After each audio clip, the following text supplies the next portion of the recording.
Hello good morning friend अनि नमस्कार छ है हजुरहरूलाई। आज निकै दिनपछि मैले फेरि आफ्नो डेली ब्लग हाल्दैछु, किनभने केही दिन म सन्चो थिएन र मैले ब्लग बनाउन पाएको थिइनँ।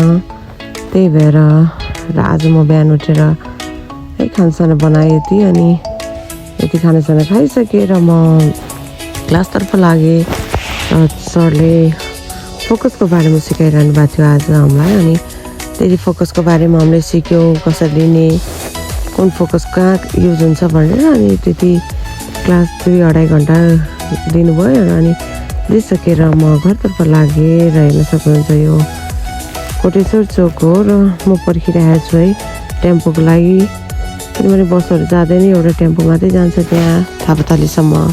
त्यही भएर र फाइनली टेम्पो पनि आइपुग्यो र मैले टेम्पोलाई रोकेर हतार टेम्पो चढ्नतर्फ लागेँ। अनि त्यति चढिसकेर अनि म घर पनि पुगेँ। अनि पुगिसकेर अनि हतार भोक पनि लागिरहेको थियो, जिम पनि जानु थियो र मेरो पालो गुड र अदुवा मरिच हालेर चिया बनाएँ। अनि ओट्सलाई चाहिँ पानी र नुन म भिजाएर खाने गर्छु, त्यति खाइसकेँ। अनि चिया म अनि बिस्कुट चुप्दै खाएँ कि चिया खाँदाखेरि बिस्कुट नखाँदा त कस्तो लाग्ने पानी त हो। त्यति खाइसकेर म जिम पुगेँ। अनि आज मेरो कार्डियोको पालो थियो। अनि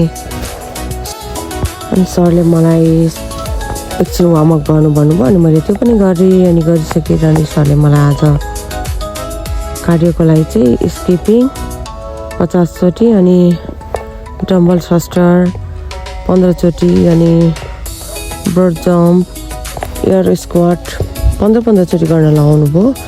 र हेर्न सक्नुहुन्छ मेरो हालत कस्तो भइसकेको छ कि, अनि यो चाहिँ जिउरोहरू पनि दुखेर कस्तो गाह्रो भइरहेको थियो गर्न। त्यही पनि मैले सबै आफ्नो कार्डियो कम्प्लिट गरेँ। सरले 5 चोटि गर्नु भनेको थियो, बट मैले 4 चोटि मात्र सकेँ।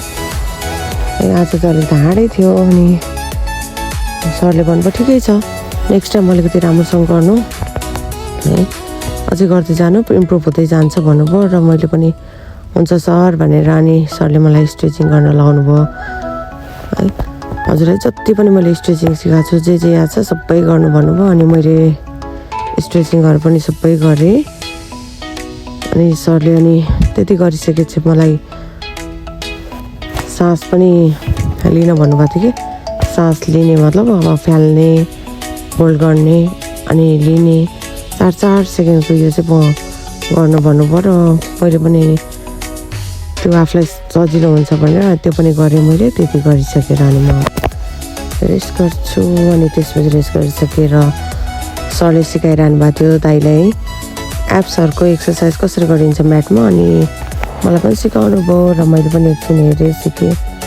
र त्यतिकै हेरिसकेर अनि म पसिना पुरै भिजाएको थियो र साबरहरू लिएँ है गएर। अनि साबुन लिइसकेर म घरतर्फ लागेँ। अनि घर पुगिसकेर बहिनीले चाहिँ भेजिटेबल प्लस अन्डा हालेर सुप बनाइदिएको रहेछ र अनि त्यो खानातर्फ लागेँ। तातो थियो तर मलाई कस्तो जाडो भयो क्या, अनि म त सिरकको भित्र पो छिरेँ जेसुकै होस् भनेर।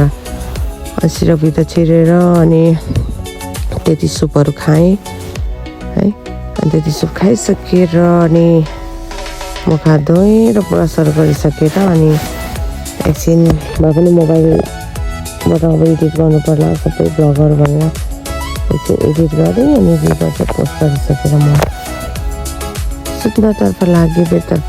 So take care, good night friend.